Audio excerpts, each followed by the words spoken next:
дар доираи сафари кори раиси вилояти Хатон Қурбон Ҳакимзода нахуст аз ҷараёни корҳои сохтмонии хонаҳои истиқоматии сокинони ҷамоати деҳоти ифтихори ноҳияи Абдурахмони Ҷомӣ дидан ба амал оварданд. Ҳамчунин ба масъулин супориш доданд, ки корҳои сохтмонӣ бо сифат ва дар муҳлати муайяншуда бояд ба анҷом расонида шаванд.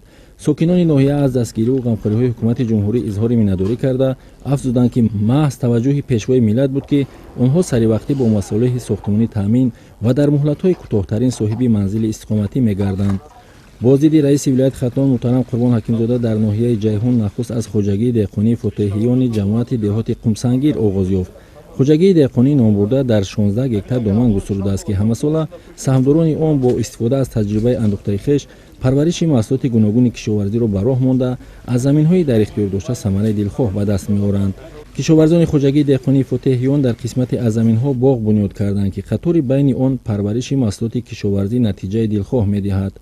полизиҳои парваришкардаи кишоварзон ҳамасола ба бозорҳои дохил ва хориҷи ҷумҳурӣ пешкаши харидорон мегардад, ки аз ин ҳисоб иқтисоди хоҷагӣ беҳтар ва сатҳи зиндагии хоҷагидорон хубтар мешавад.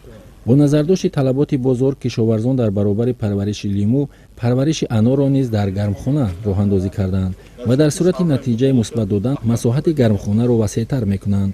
дар ин ҷо раиси вилоят бо сокинони маҳал кишоварзон суҳбат карда аз ҳолу аҳвол ва фаъолияти онҳо пурсон шуд. бо мақсади таъмини амнияти озуқавории кишоварзони ноҳия ҳамасола дар майдони муайян кишти ғаларо ба роҳ монданд, ки имсол ба иттилои худи онҳо ҳосили фаровон гирифта истоданд ва дар ҷои он кишти дигари зироатҳоро мегузаронанд. тибқи нақшаи дурнамо кишти гандум зиёда аз 300 гектар бояд ки 320 гектар гандум мекоштем, зиёда аз 800 гектар гандум кошта шуд ва имрӯз дарави гандум рафта ҳисоб аз ҷамъовари ҳосили гандум. картошка бошад 115 гектар 46 гектар иҷро шуд кишти картошка ҳам бошад имрӯзҳо пухта расидааст ҳосилаш мана ҷамъовариш рафта истодааст. кишти полезӣ бошад 309 гектар дар бар мегирифт мувофиқи дурнамо ва зиёда аз 500 гектар иҷро шудагиай.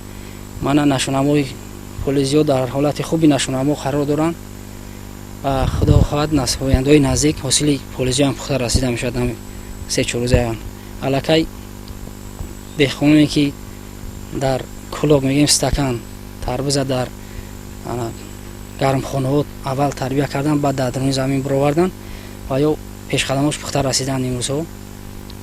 ва ман ин кишти донае ки зери плёнкаи ваям дар ҳолати омодабош қарор дорад пухта расиданд. кишоварзони ноҳияи Ҷайҳун ҳамасола дар вилоят ва ҷумҳурӣ яке аз аввалинҳо шуда пиёзи барвақтӣ ва полезиро пешкаши сокинон карда дар таъмин ва фаровонии бозорҳои ҷумҳурӣ саҳми беандоза мегузоранд. дар ҷамоати деҳоти 5 ноҳияи Ҷайҳун 1300 хоҷагиҳои деҳқонӣ фаъолият доранд, ки самти фаъолияти онҳо пахтакорӣ, сабзаводкорӣ, боғдорӣ буда дар содироти меваҷуту сабзавот ва полезиҳо ба хориҷи кишвар низ пешсафанд. имсол тибқи дурнамо дар майдони 1600 гектар пиёзи барвақтӣ киш карда шуда ҳосили фаровон ба даст овардаанд.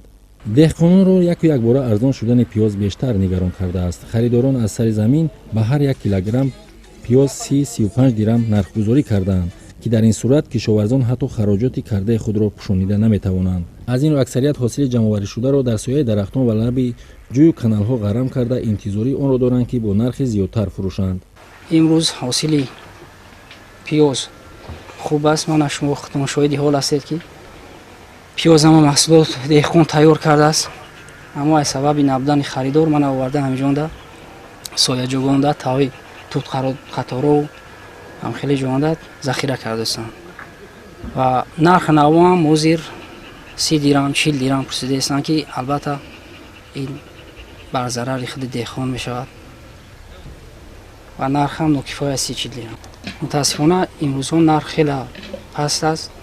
мана ҳосилнокӣ хуб аст, лекин дар ҳамхели ҷоҳо бисёр аст пиёзам. дар ҳама деҳаҳо ҳам хоҷагидорон дар ҳамхел таҳои тутқатору сояҷоҳо пиёзаро монда ҳамхел захира кардастанд. дар ҷамоати деҳоти 5 вохӯрӣ раиси вилоят Қурбон Ҳакимзода бо сокинон ва хоҷагидорон доир шуд.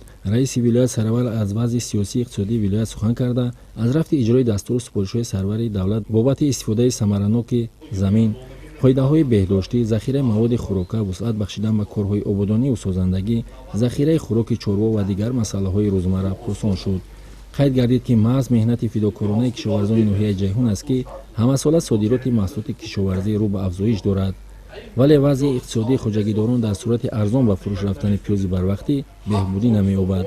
дар ин росто ба таъкиди раиси вилоят хоҷагидороне ки аз бонкҳо қарз доранд мавриди дастгирӣ қарор меёбанд. пиёз дар шароити маҳал дар ҷои аз шӯи офтобпаноҳ то 1-2 моҳ истода таъми худро гум намекунад. аз ин рӯ таъкид гардид ки ба саросимагӣ маҳсулоти бо ранҷ парварида арзон ба савдогарон дода нашавад. ҳамчунин таҳфхонаву сархонаҳои ҳудуди ноҳия пурра истифода шавад, то ки баъди чанде боз талабот ба ин маҳсулоти ғизоӣ меафзояд. дар вохӯре ки роҳбарони ташкилоту муассисаҳои вилоятӣ аз ҷумла масъулини раёсати кишоварзии вилоят, агентии стандартизатсия, метрология, сертификатсия ва нозироти савдои вилоят, роҳи оҳани вилоят, раёсати беҳдошти замин ва обёрии вилоят ва дигарон иштирок доштанд, вазифадор гаштанд ки дар ҳолати мазкур кишоварзонро дастгирӣ кунанд, то ки хоҳишмандон маҳсулоти худро ба хориҷи мамлакат бароранд. сокинони ҷамоати деҳоти панҷи ноҳияи ҷайҳун ба раиси вилоят аз боби мушкилоти мавҷуда аз ҷумла набудани корхонаи мевахушкунӣ ва нофаҳмӣ дар ҷамъоварии андоз аз заминҳои назди ҳавлигӣ пурсон шуданд. гуфта шуд ки барои чунин коргоҳҳо шароит фароҳам оварда шавад ва мавзеи муайян ҷудо шуда ба соҳибкорон имкон фароҳам оранд, то ки оянда пиёз ва дигар маҳсулотро хушконида ба нархи баландтар бароварда шароити кишоварзон беҳтар гардад. ба раиси ноҳия ва раиси ҷамоати деҳоти панҷ инчунин дигар мақомоти дахлдор барои бартараф кардани мушкилоти мавҷуда дастуру супоришҳои мушаххас дода шуд. дар охири ҷамъомад раиси вилоят Қурбон Ҳакимзода аз ҳозирин даъват ба амал овард ки ба корҳои ободонию созандагӣ бахшида ба 30-солагии истиқлолияти давлатии ҷумҳурӣ вусъат дода шуда баҳри боз ҳам беҳтар кардани сатҳи зиндагӣ дар талош бошанд. Маҳмуд Шариф Нуралиев, Баротали Суфӣ, Намозали Эргаш, ноҳияҳои Абдураҳмони Ҷомӣ, Ҷайҳун, Ахбор.